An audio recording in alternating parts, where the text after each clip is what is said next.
Yesterday evening somebody told me, if you want to get a grip on the audience, let's go to a Greek presentation. Unfortunately, I don't speak Greek, so we have to go for a standard English presentation. I'm sorry for that.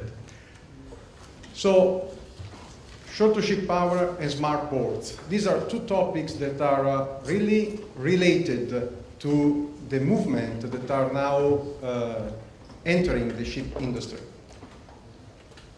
It can be strange that in an audience which is working in the shipping side of the business, somebody is speaking about ports. But to me, ports and ships are bread and butter. So we need to find altogether a synergy in a way that we can address the change that the regulation are bringing into this market. So the agenda is quite straightforward. A smart port requires a smart grid, as well as some changes on top of the vessel are happening in the same direction. So hybrid vessels are something that is now a reality. Hybrid vessels require a charging infrastructure. The charging infrastructure changes the port concept. So ports shall become smart.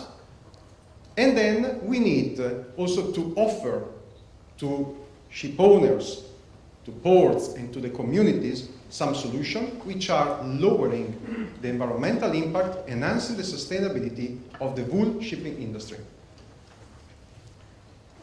So, in my view, there are three main topics that address a port, and you will see that these topics are really related also to the service that the ship owner is requesting to a port. So ports must be competitive, because a more competitive port will attract more ships. A ship owner will be happy to go to a competitive port which is giving them better services, or maybe incentives in case the environmental impact of the ship is lower. They must be efficient, so they can get more ships. At the same time, they can ensure smooth operation, time is money, and they shall be green, because a good port in a good community with ship owners cooperating with the port will then bring advantage to the whole port area.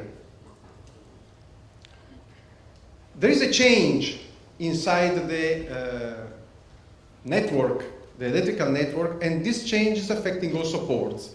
So we were used to the traditional grid where there was some producer, some consumer, and the energy flow was only in one direction. Ports are changing, new ships are coming, e-mobility is entering the port, renewable electricity is entering the port as well, so the port shall become smart. The port grid shall become smart. It's not a one-way, but it is a real two-way exchange in the network. So a smart port shall then address specifically these new consumers, shall address sustainability. And we cannot address sustainability if we do not have an active customer involvement. And who are the port's customers? Of course, ship industry, and also the community that is surviving around the port, and also the goods and people that are entering and exiting the port shall be happy to be in a sustainable and efficient environment. So there are new business models entering the port market to become green, and this business model requires a synergy between all the operators and the communities. So why ports shall become smart? It's a matter of fact, we need to balance demand and supply.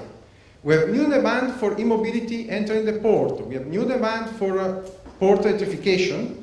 We have shore power for the vessels. We have hybrid and full electrical vessels that are now entering this market to lower emission, but also for a business case for the ship owner, specifically where there is a low cost of electricity in the Nordic region, and there may be a good trade-off between the investment in new technology and the payback that requires, again, an enhancement of the port infrastructure.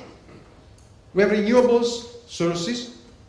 We have the fact that if we produce electricity in a centralized way, again, this is better than having 20, 30, 40 diesel generators which are operating, maybe not at the best efficiency. And all in all, the balance between demand and supply is the key driver to have ports becoming smart. And there is also a portfolio solution that, of course, the industry can propose. So shore-to-ship power is one, meaning we connect a vessel when berthed.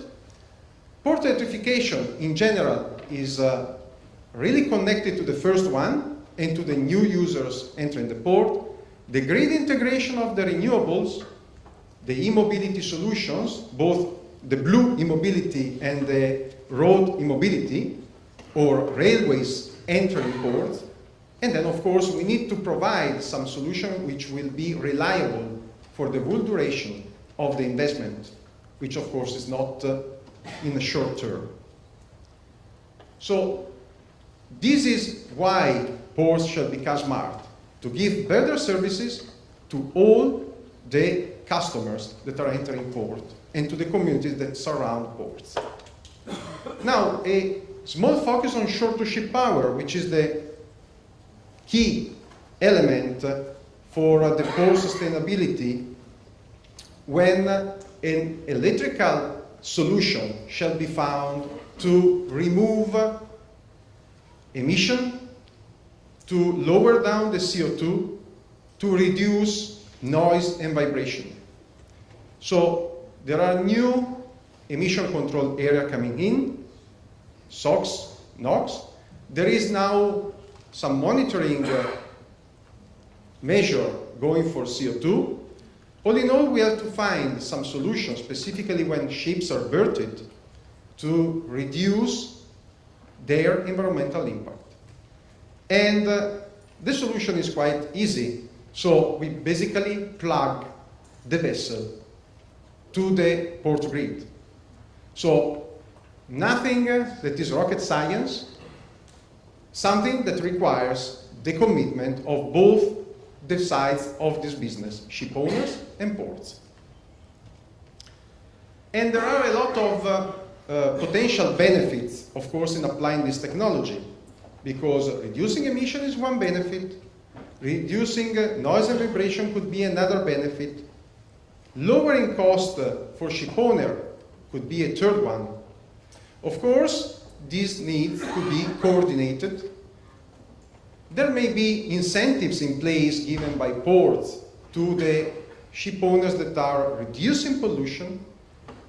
There is for sure some pressure coming from the local communities, the local governments, to have a better sustainable environment in ports. There are also very good examples where whole port areas will be requalified using a greener technology. There is an example in Italy, in one port, that is now thinking to invest in a full electrification of an old port area that was dismissed for years and was representing also a very bad, let's say, showcase for the city. So implementing electrification that will better serve the city and also that will allow to supply electrical vehicles entering the port and vessels will be the key success factor for an integrated approach in port sustainability. But this will have, of course, a positive impact on all the tourism and commerce activity in that city. Now, when it comes to technical solution, I could stay here for half an hour with a long technical presentation. I have no time and I don't want to have people start sleeping, but the point is our approach is quite straightforward. We need first to consider what is the vessel type, the segment, because the vessel is our user. And according to the vessel type, according to the route of the vessel, so the amount of time that the vessel stays in a certain port, We can define all together with Port Authority and ship owner whether it makes sense or not to implement shore power solution. And then technically speaking, we can deliver anything from a small ferry to a cruise vessel. So with or without frequency conversion, having frequency converter solutions that are capable to deliver up to 20 MVA. So the big deal is not technology, but the big deal is to build up together the right solution for the right case. One size does not fit all. And so the planning is crucial when we speak about port electrification, smart ports, and shore power.